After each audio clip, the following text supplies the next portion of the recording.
নমস্কার বন্ধুরা, সবাই কেমন আছো? আশা করি সবাই ভালো আছো, সুস্থ আছো। আবার একটা নতুন রান্নার ভিডিও নিয়ে চলে এলাম। তো দেখো, সবার প্রথমে আলপনাগুলো কেমন হয়েছে, এগুলো আমার দিদির মেয়ে বানিয়েছে। তো দেখো কত সুন্দর লাগছে, মাটির বাড়িতে খুবই সুন্দর লাগছে। তো কার কার আলপনাগুলো ভালো হয়েছে কমেন্ট করে বলো একটু। তো দেখো এই যে কত সুন্দর, আমার তো খুবই ভালো লাগছে। অনেক দিন পরে এমন আলপনা দেখলাম। তো দেখো এই যে এখানে রান্না চলছে। তো রান্না হবে চিকেন। তো চিকেন রান্না করার জন্য আলুটা প্রথমে ভেজে নিলাম। তো আলু ভেজে নেওয়ার পর এই যে এখানে দেখো আমার মা বসে আছে, ওটাই দেখালাম। তো এই যে দেখো আমার দিদির বাড়ির গরু। তো এই যে এখানে পটল ভাজা আর চিকেন ওইখানে তো দেখালাম তোমাদেরকে। তো দেখো, তো চলো কিভাবে কি রান্না করছি সবটাই শেয়ার করছি। তো প্রথমে তেল দিয়ে দিলাম কড়াইতে। তো তারপর তেল গরম হলে পেঁয়াজ কুচি দিয়ে দিলাম। একদম সাধারণভাবে বাড়িতে যেভাবে রান্না হয় ওইভাবে করছি, কোনো বেশি কিছু তেল মশলা নয়। এখানে আদা রসুন পেস্ট দিয়ে দিলাম। পেঁয়াজটা ভাজা হয়ে গেলে এখানে দিয়েছি আদা রসুন পেস্ট। কিছুক্ষণ নাড়াচাড়া করব যতক্ষণ না মশলা পেঁয়াজটা আর আদা রসুনটা কষানো হচ্ছে। তো কষানো হওয়ার পর টমেটো কুচি দিয়ে দিলাম।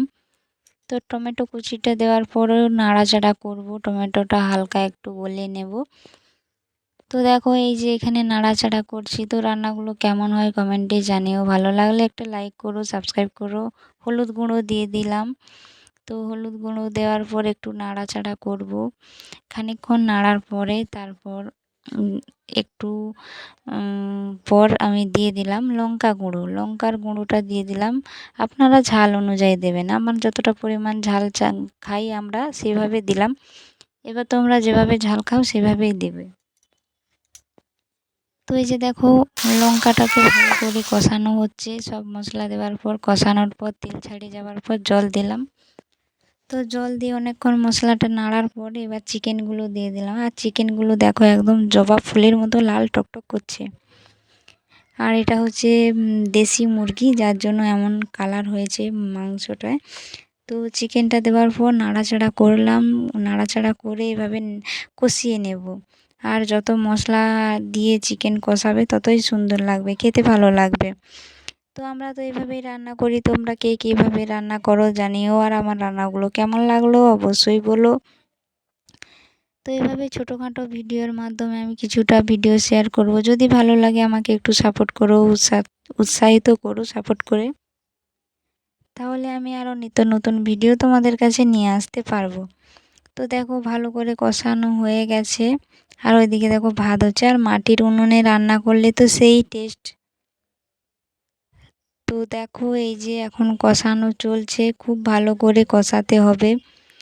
যত মাংস কষাবে টেস্ট ততই মাংসর আরও টেস্ট হবে। তো দেখো এই যে মাটির উনুনে রান্না হচ্ছে, দেখো এই যে কেমন কষানো হচ্ছে। দেখো মাঝে মাঝে একটু করে ঢাকনা দিয়ে চেপে দিচ্ছি, চেপে দেওয়ার পর তারপর এই যে রান্না হচ্ছে। তো আমার দিদিকে একটু দেখিয়ে দিলাম, ও নাড়াচাড়া করছিল, তো ওকে একটু দেখিয়ে দিলাম। তো দেখো এই যে ভালো করে এইভাবে কষাতে হবে।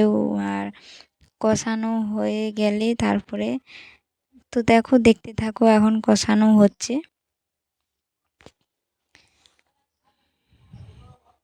তো দেখো এরই মধ্যে কেমন কত সুন্দর কালার হয়ে গেছে। আর দেখো এইদিকে পটল ভাজা আছে। তো কষানো হয়ে গেলে কিছু আলু দিয়ে দিলাম। তো আলু দেওয়ার পরেও কতটা কিছুটা কষানো মানে নাড়াচাড়া করব, কারণ আলুটাকেও ভেজে নিয়েছিলাম প্রথম, তারপরেও দিয়ে অনেকক্ষণ কষানোর পরে এই দেখো কষানো হয়ে গেছে, মাংস থেকে তেল ছেড়ে গেছে। তো এবার দিয়ে দেবো জল, পরিমাণ মতো জল দেব। তোমরা যেভাবে যে যতটা ঝোল চাও সেভাবে জল দিও। তো আমাদের যেহেতু পটল ভাজা আর চিকেন হয়েছে, যার জন্য আমরা একটু বেশি করে ঝোল রাখবো, কারণ পরিবারের সবাই মিলে তো খাবো, তাই। তো দেখো এই যে কালারটা কেমন এসেছে, দেখো সেই লেভেলে কালার এসে গেছে। এখানে কিন্তু আমি কোনো কালার ইউজ করিনি, ওই লঙ্কার গুঁড়োই দিয়েছি, ওতেই ঝাল হয়েছে, ওতেই কালার হয়েছে।